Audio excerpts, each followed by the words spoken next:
আমি ৰিলৰ দুনিয়াত বাস কৰি আছোঁ। আমি ৰিয়েলিটি যিটো বাস্তৱ সেইটো দুনিয়াত নাই, সেইখন দুনিয়াত আমি নাই, সেইখন পৃথিৱীত আমি নাই। আমি ৰিলৰ দুনিয়াত আছোঁ। ৰিলৰ দুনিয়াত থকাত বিপৰ্যয়টো ক'ত হৈছে? ৰিলৰ দুনিয়াত থকাৰ বিপৰ্যয়টো হৈছে যে চকুৰ আলিৰ দৰে মানুহ আপুনি এতিয়া চেলিব্ৰিটি হিচাপে সম্বৰ্ধিত হ'বলৈ ধৰিছে এই ৰিলৰ দুনিয়াৰ বাবে। ৰিলৰ দুনিয়াৰ বাবে আজি আপুনি এই কোনোবা এগৰাকী কৰিশ্মা নাথ নে কি বুলি কয়, প্ৰথমেতো মই প্ৰথম দেখি ভাবিছিলোঁ ভালেই নেকি, কিন্তু এতিয়া মই নাম ধৰিয়ে ক'বলগীয়া হৈছে। মোৰ চকুৰ আলিৰ নাম ল'বলৈ মোৰ কোনো আগ্ৰহ নাই, মোৰ তেখেতৰ কথা বতৰা এইবোৰ প্ৰতি কোনো ধাউতি নাই, কিন্তু তেওঁ যে এগৰাকী চেলিব্ৰিটি হৈছে, তেওঁক যে এটা অনুষ্ঠানৰ শুভ উন্মোচন কৰিবলৈ মাতি নিছে, তেওঁৰ শিক্ষা বা কি, তেওঁৰ কি জ্ঞান আছে, আৰু তাৰ পাছত যেতিয়া তেওঁ ককৰ্থনামূলকভাৱে কিবা কথা ক'ব তাৰ পাছত আপুনি সেই সময় নষ্ট কৰি চকুৰ আলিৰ পিছত লাগি থাকিব। সেইকাৰণে কৈছোঁ এই ৰিলৰ দুনিয়াখন শ্বৰ্টছ, আজিকালি ভিডিঅ'ও নহয়, মই যে আপোনাক ক'লোঁ ইউটিউবতকৈ বিপদজনক বস্তু হ'ল শ্বৰ্টছ। খুব চুটি চুটি ভিডিঅ', তাত 90 ছেকেণ্ডৰ ওপৰত নহ'ব, চুটি চুটি, হয়নে বাইদেউসকলে গম পাইছে, মোৰ দুপিয়াইছে যেতিয়া মই বুজি পাইছোঁ। গতিকে শ্বৰ্টছ, এই শ্বৰ্টছ আৰু ৰিলৰ দুনিয়াত থাকি আমি ৰিয়েলিটিটো পাহৰি গৈছোঁ। বাস্তৱ কি আমি চৰ্চা কৰোঁনে? ৰসৰাজ লক্ষ্মীনাথ বেজবৰুৱাৰ কথা আমি চৰ্চা কৰোঁনে? ৰূপকোঁৱৰ জ্যোতিপ্ৰসাদ আগৰৱালাৰ কথা আমি চৰ্চা কৰোঁনে? বিতৰ্ক কৰোঁনে? কোনোবা এটা গীতৰ কি পৰিৱেশত ৰচনা হ'ব পাৰে, এই গীতটোৰ বাৰ্তা কি, অনুধাৱন কৰিবলৈ আমি কেতিয়াবা যত্ন কৰোঁনে? কলাগুৰু বিষ্ণুপ্ৰসাদ ৰাভাৰ, সুধাকণ্ঠ ডক্টৰ ভূপেন হাজৰিকাই দিয়া বাৰ্তাবোৰ, এই বাৰ্তাবোৰ আমি কেতিয়াবা অকণমান আগ্ৰহ জন্মেনে আমাৰ মাজত? এইখিনি ঠিক আছে, ৰিলৰ মাজতেই থাকক বাৰু, সেই শ্বৰ্টছবিলাক, সেই কথাবোৰ, সেই বাৰ্তাবোৰ, সেই গীতবোৰৰ কিয় অংশ, তাৰ ব্যাখ্যা, অম্বিকাগিৰি ৰায়চৌধুৰীৰ কথা, সেই বাণীবোৰ আঙুৰাই যে থাকোঁ আমি ঠাই বিশেষে, সেইবোৰক লৈ আমি শ্বৰ্টছ আৰু ৰিল বনাবলৈ আমি যিদিনাই যত্ন কৰিম, সেইখিনিৰ প্ৰতি যিদিনাই ধাউতি বাঢ়িব আমাৰ, সিদিনাই আপুনি মঞ্চত চকুৰ আলিক আৰু আমন্ত্ৰণ কৰিব নালাগে। সিদিনাই আপুনি বেবেৰী বাং কিবা এটা কৰি থকা, মই মানুহজন ভাল বেয়া মই নাজানো, এই কোনোবা এজন অভিনেতা, তেওঁ নিজকে অভিনেতা বুলি কয়, এই নটসূৰ্য ফণী শৰ্মা নহয়নে,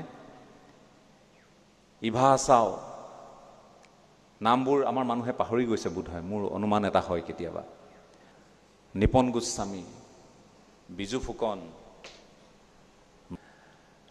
যিসকলে আমাৰ সাংস্কৃতিক জগতখন চহকী কৰি থৈ গৈছে, মৃদুলা বৰুৱা, যিসকল আজিও জীৱিত, বিদ্যা ৰাও, এই যে সাংস্কৃতিক আমাৰ ধৰোহৰ বুলি এওঁলোকক যিসকলক আমি ক'ব পাৰোঁ, আজিৰ প্ৰজন্মলৈ বহু আছে, মই নাম লৈ শেষ কৰিব নোৱাৰিম। গতিকে আমি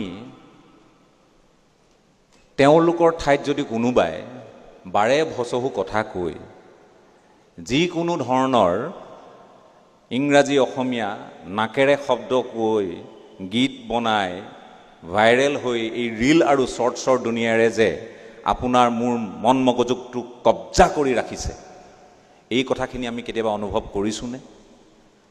পাহৰি থাকিম আমি নিপন গোস্বামীৰ অভিনয়, মই আপোনালোকক ক'লোঁ, পাহৰি থাকিম আমি বিজু ফুকনৰ সেই হাঁহিটো, পাহৰি থাকিম, মই আপোনালোকক ক'লোঁ। কিয় পাহৰিম জানেনে?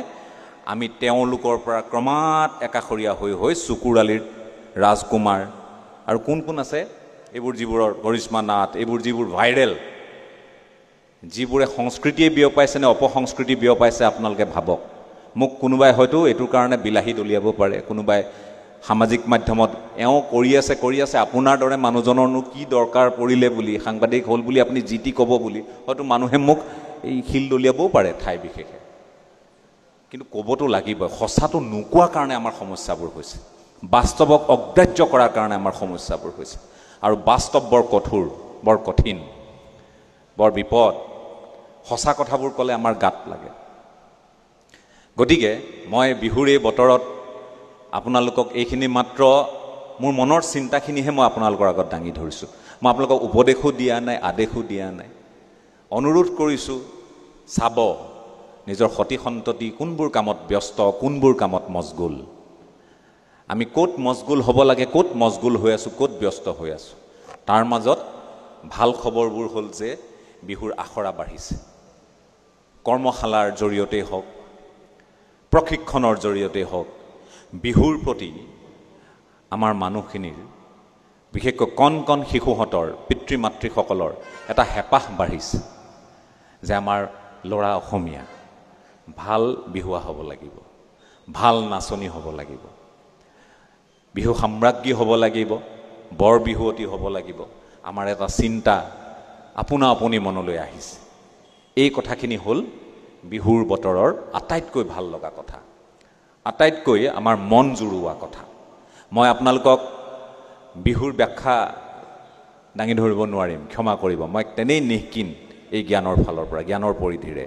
কিন্তু বিহুৰ ব্যাকৰণ, আজিকালি বিহুৰ ব্যাকৰণ আমি দেখোঁ চৰ্চা হয়। বিহুক এতিয়া ব্যাকৰণ থকা বুলি ক'ম নে নথকা বুলি ক'ম, বিচাৰকৰ দৃষ্টিৰে হয়তো ব্যাকৰণৰ কথা আহিব। কিন্তু ঘৰত আপোনাৰ এটা পানী কেঁচুৱা আছে, 2 মাহ 3 মাহমান হৈছে, আৰু এই বিহুৰ বতৰত কোনোবাই ঢোলত ৰগৰ তুলিছে। কোনোবাই গৈ কণমানিটোক চাবচোন, হাত ভৰি কি ধুনীয়াকৈ জোকাৰে। জোকাৰেনে? জোকাৰে। কিয় জোকাৰে জানেনে? বিহু আমাৰ DNA-ত আছে, বিহু আমাৰ জিনত আছে। গতিকে বিহুৰ ব্যাকৰণ সেই কণমানিটোৱে উপজিয়ে বুজিব পৰা নাই, বুজিব নোৱাৰে, বোধ শক্তিয়েই তেওঁৰ অহা নাই। কিন্তু তেওঁৰ DNA-ত যিহেতু বিহু আছে, গতিকে ঢোলত ৰগৰ তুলিলেই, কোনোবাই বিহুৰ নাম এফাকি জুৰিলেই সেই কণমানিটিয়ে হাত ভৰি জোকাৰিবই।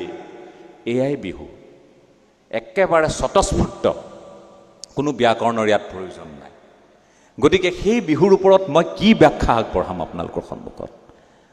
আপোনালোক ধন্য আৰু আমি ধন্য যে বিহুৰ দৰে এটা সাংস্কৃতিক ধৰোহৰ আপুনি মই উদযাপন কৰিবলৈ পাইছোঁ। আৰু আপোনালোকক মই এইকাৰণে সাধুবাদ দিব খোজোঁ, এই অঞ্চলটো এক গৰিমা মণ্ডিত অঞ্চল, য'ত মঞ্চ বিহুৰ চিন্তা চেতনা জাগ্ৰত হৈছিল, য'ত গছতলৰ বিহুৰ চিন্তা চেতনা জাগ্ৰত হৈছিল।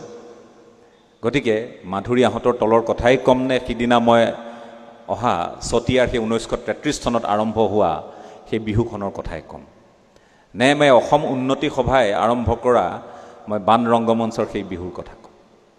গতিকে এনেধৰণে আপোনালোকে বিহুক লালন পালন কৰিছে, বিহুক অন্তৰত স্থান দিছে, আৰু বিহুক হৃদয়ংগম কৰি আপোনালোক আগবাঢ়িছে। ভাষা শুদ্ধকৈ কোৱা আৰু লিখাটো যিধৰণে আটাইতকৈ শুদ্ধ জাতীয়তাবাদ বুলি কোৱা হয়, নিজৰ সাংস্কৃতিক পৰিক্ৰমা আৰু পৰম্পৰাখিনিক বুকুত সাৱটি আগবাঢ়ি যোৱা মানুহখিনিকো কিন্তু অত্যন্ত জাতীয়তাবাদী বুলি কোৱা হয়। গতিকে জাতীয়তাবাদৰ এই ভেটি জামুগুৰিত মই উপস্থিত আছোঁ।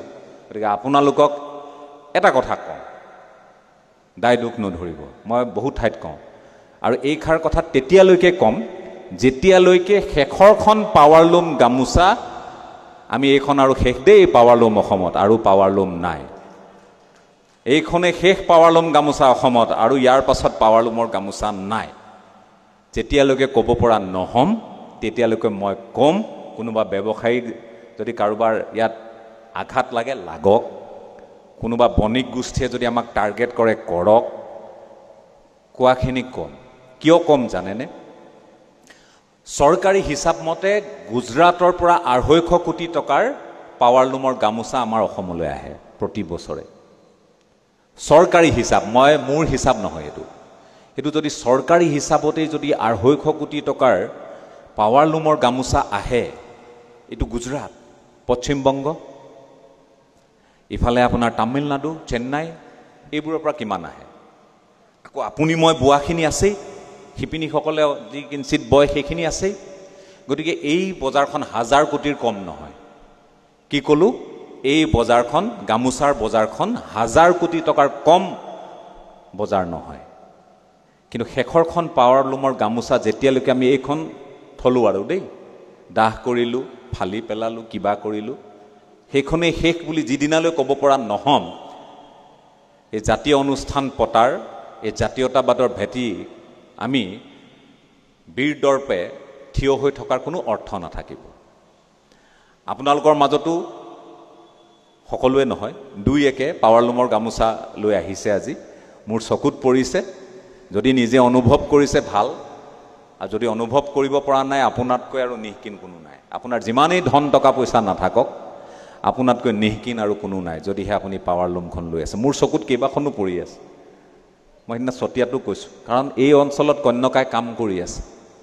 এই অঞ্চলত পদ্ম হাজৰিকা ডাঙৰীয়াই এই যিটো মানে তেওঁ এটা ধাৰা সৃষ্টি কৰিব খুজিছে যে থলুৱা শিপিনীসকল লাভান্বিত হওক, বয়ন শিল্পৰ জৰিয়তে গামোচাখন চেলেংখন আমি যাতে নিজে উৎপাদন কৰিব পাৰোঁ, নিজৰ মাজতে যাতে আমি প্ৰচলন কৰিব পাৰোঁ, নিজৰ মাজতে টকাখিনি ঘূৰি থাকক। অৰ্থনীতিটো তেনেকুৱাই, এই টকাখিনি ঘূৰি থাকিব লাগে। এই টকাখিনি অসমত ঘূৰি নাথাকে, টকাখিনি বাহিৰলৈ ওলাই যায়। কন্যকা চলিব লাগিব। এনে কন্যকাৰ দৰে প্ৰত্যেকটো সমষ্টিত আমাক এনেধৰণে সমবায় লাগিব, আমাক সীতাজখলা লাগিব, আমাক নিত্যানন্দ লাগিব, আমাক লাগিব। আপোনালোকে জানেনে আমি এতিয়া ইণ্ডিপেণ্ডেঞ্চ পানী খাই আছোঁ। ইণ্ডিপেণ্ডেঞ্চ কাৰ? ৰিলায়েন্সৰ, আম্বানী গ্ৰুপ। 5 টকা কমাই দিলে, জাতীয়তাবাদ পাহৰি থাকিলোঁ আমি। 5 টকা কমাই দিলে পানীৰ পাৰ লিটাৰত, আমি জাতীয়তাবাদ পাহৰি থাকিলোঁ, হয়নে? আমি জাতীয়তাবাদ পাহৰি থাকিলোঁ। আমি আমাৰ ঘৰৰ ওচৰত কোনোবাই যদি মিনাৰেল ৱাটাৰ কৰিছে, পেকেজ ড্ৰিংকিং ৱাটাৰ কৰিছে, তেওঁৰ কথা পাহৰি থাকিলোঁ। আমি ইণ্ডিপেণ্ডেঞ্চৰ পিছত লাগি গ'লোঁ। এয়াই আমাৰ জাতীয়তাবাদ। 1 মিনিটত টিলিকিত আমাৰ জাতীয়তাবাদ উৰি যায়। আমি 2 টকা বঢ়াই দিয়ক কন্যকাৰ গাখীৰৰ দাম, কাইলৈৰ পৰা যদি আমুল নিকিনে মোৰ নাম আপোনালোকে সলনি কৰি দিব, হয়নে? এয়াই আমাৰ জাতীয়তাবাদ। সীতাজখলা পাহৰি যাব, কন্যকা পাহৰি যাব, নিত্যানন্দ পাহৰি যাব। দক্ষিণৰ মানুহে জাতীয়তাবাদ কৰি আছে দেই। মই আপোনালোকক ক'লোঁ, নন্দিনীক লৈ কৰ্ণাটকত ৰাজনীতি গৰম হৈ গৈছিল আমুল সোমোৱাৰ কাৰণে। মই আমুল নাখাবলৈ কোৱা নাই, এনেও আমাৰ অভাৱ আমুলেই পূৰণ কৰিব লাগিব। আপুনি মই এনেও কৰিব নোৱাৰোঁ আজিৰ তাৰিখত। আমি ইণ্ডিপেণ্ডেঞ্চ মষ্ট ৱেলকাম, হয়নে? Reliance most welcome. উপায় নাই, আপুনি মই অভাৱ পূৰাব নোৱাৰিম, আপুনি মই বজাৰখন সেই পৰ্যায়লৈ নিব নোৱাৰিম। তেওঁলোকে আজি 10 টকাত জিঅ'ৰ দৰে অৱস্থা। এইবোৰ অৱস্থাৰ আমি হ'লোঁ এতিয়া উপভোক্তা, আৰু আমাৰ বজাৰখন একেবাৰে খালী। আপোনাৰ মোৰ একো নাই। বৰ বেয়া লাগে এনেকুৱা তিতা কথাবোৰ শুনিলে, নিশ্চয় জ্যেষ্ঠসকলৰো। কিন্তু ক'ৰবাত এই কথাবোৰ মোৰ কথা অকলে নহয় দেই। আপুনিও কেতিয়াবা অকলে অকলে বহি এইখিনি কথাই চিন্তা কৰি আছে, কৰিছে নাই? কৰা নাই? কৰকচোন। আপুনিও এইখিনি চিন্তাই কৰি আছে, মই জানো। মই আপোনালোকতকৈ ব্যতিক্ৰম নহয়। মই যিবোৰ ঘটনা, মই কিবা একদম প্ৰবন্ধ এগালমান পঢ়ি আহি, ক'ৰবাত মই কিবা কাৰোবাৰ কোট উক্তি পঢ়ি আহি মই ভাষণ দিয়া মানুহ নহয়। মই ভাষণ তেনেধৰণে দিয়াটো নিবিচাৰোঁ। মই বিচাৰোঁ মোৰ ব্যক্তিগত যিটো অনুভৱ, সেইটো হ'ল আপুনি মই ক'ত ভুক্তভোগী হৈ আছোঁ, ক'ত ভুক্তভোগী হৈ আছোঁ। ধুবুৰীৰ খেৰবাৰী নামৰ ঠাইত, য'ত মেখেলা চাদৰ মানুহে নিপিন্ধে, য'ত মেখেলা চাদৰ প্ৰতি মানুহৰ আদৰ নাই, সেই মানুহখিনিয়ে 24 ঘণ্টা টিঙৰ তলত এই গৰমত চাদৰ মেখেলা বৈ আছে। দিগ বাণী নজনা মানুহে যেনে তেনে বৈ দিছে। বয়োজ্যেষ্ঠ কোনোবা আই মাতে, এইখন বাৰু মেখেলা হ'লনে, এইটো এইফালে ইয়াতহে লগাব লাগিছিল, এইটো কিবা এখন চানেকিটো ভুল হৈছে। কোৱা মানুহ ওলাব, কিন্তু কৰা মানুহ নোলায়। সমস্যাটো হ'ল সেইখিনি। গতিকে এনে খালী ঠাই আমি এৰি থৈ দিলে, এনেধৰণে যদি আমি অকল অনুষ্ঠান পাতি থাকোঁ, তেতিয়া কিন্তু জাতীয়তাবাদ ৰক্ষা নপৰে। মই আপোনালোকক ক'লোঁ, আপোনালোকৰ এই ঠাই এক গৰিমামণ্ডিত ঠাই, য'ত 12 চহৰীয়া ভাওনা ইয়াত অনুষ্ঠিত হয়, য'ত বিহুৰ প্ৰসংগ মই উল্লেখ কৰিছোঁ। গতিকে সাংস্কৃতিকভাৱে অতি চহকী এক অঞ্চল। গতিকে এই অঞ্চলৰ পৰা কন্যকাৰ আৰম্ভণি হৈছে। মই ভাবোঁ যে আৰু আৰম্ভ হওক। এখন কন্যকা দেখি যদি আমি বহি থাকোঁ, যদি 10খন কন্যকা কৰিব নোৱাৰোঁ, অসমৰ প্ৰতিটো বিধানসভা সমষ্টিত যদি আমি কন্যকাৰ বহুমুখী প্ৰকল্পৰ দৰে যদি কাম কৰিব নোৱাৰোঁ, সীতাজখলাৰ দৰে যদি দুগ্ধ উন্নয়ন আমি সমবায় সমিতি যদি আমি গঠন কৰিব নোৱাৰোঁ, নিত্যানন্দৰ দৰে যদি আমি নোৱাৰোঁ, আমি কিন্তু বিহু গাই থাকিম, বাকী সকলো বেলেগে লৈ গৈ থাকিব। এতিয়া মই বিৰোধী নহয়, কোনো কাৰো মই বিৰোধী নহয়। এতিয়া আপোনালোকে ইয়ালৈ মৰ্মিতাক মাতিছে চাবলৈ গ'লে, নহয়নে? মৰ্মিতা ইয়ালৈ আহিব, গীত পৰিৱেশন কৰিব, প্ৰিয়ংকা ভৰালীও আহিব। কিন্তু চাওকচোন, ক'ৰবাত এটা ভেকুৱাম সৃষ্টি হৈছে, সেইকাৰণে মৰ্মিতা আহিবলগীয়া হৈছে। ক'ৰবাত হয়তো আমাৰো নিজৰ ভুল ত্ৰুটি থাকিব পাৰে। হয়তো আমি বিচৰা ধৰণৰ পৰিৱেশন শৈলী আমাৰ নহ'ব পাৰে আমি বিচৰা ধৰণে হয়তো গীত মাতবোৰ ক'ৰবাত ভালকৈ মনোগ্ৰাহীকৈ হয়তো পৰিৱেশন কৰিব নোৱাৰিব পাৰোঁ আমি গীততকৈ মানুহক বেছি নাচিবলৈ দিওঁ মানুহকে গাবলৈ দিওঁ সেই পৰিৱেশ এটা হোৱাৰ কাৰণেই খালী ঠাইডোখৰ ক'ৰবাত হয়তো কোনোবাই লৈছে গতিকে সংস্কৃতিৰ কোনো ধৰ্ম নাথাকে মই যদি মৰ্মিতাই হিন্দী গালেহেঁতেন মোৰ আপত্তি থাকিলেহেঁতেন এতিয়া মৰ্মিতাই অসমীয়া গাই আছে আৰু যেতিয়ালৈ আমাক অসমীয়াক অপমানিত নকৰাকৈ গাই থাকিব অসমীয়া সংস্কৃতিৰ প্ৰতি ভাবুকি সৃষ্টি নকৰাকৈ গাই থাকিব তেতিয়ালৈকে বাৰু একো নাই কিন্তু যিদিনাই অসমীয়া সংস্কৃতিক অপমান কৰিব অসমীয়াত্বক অপমান কৰিব মৰ্মিতা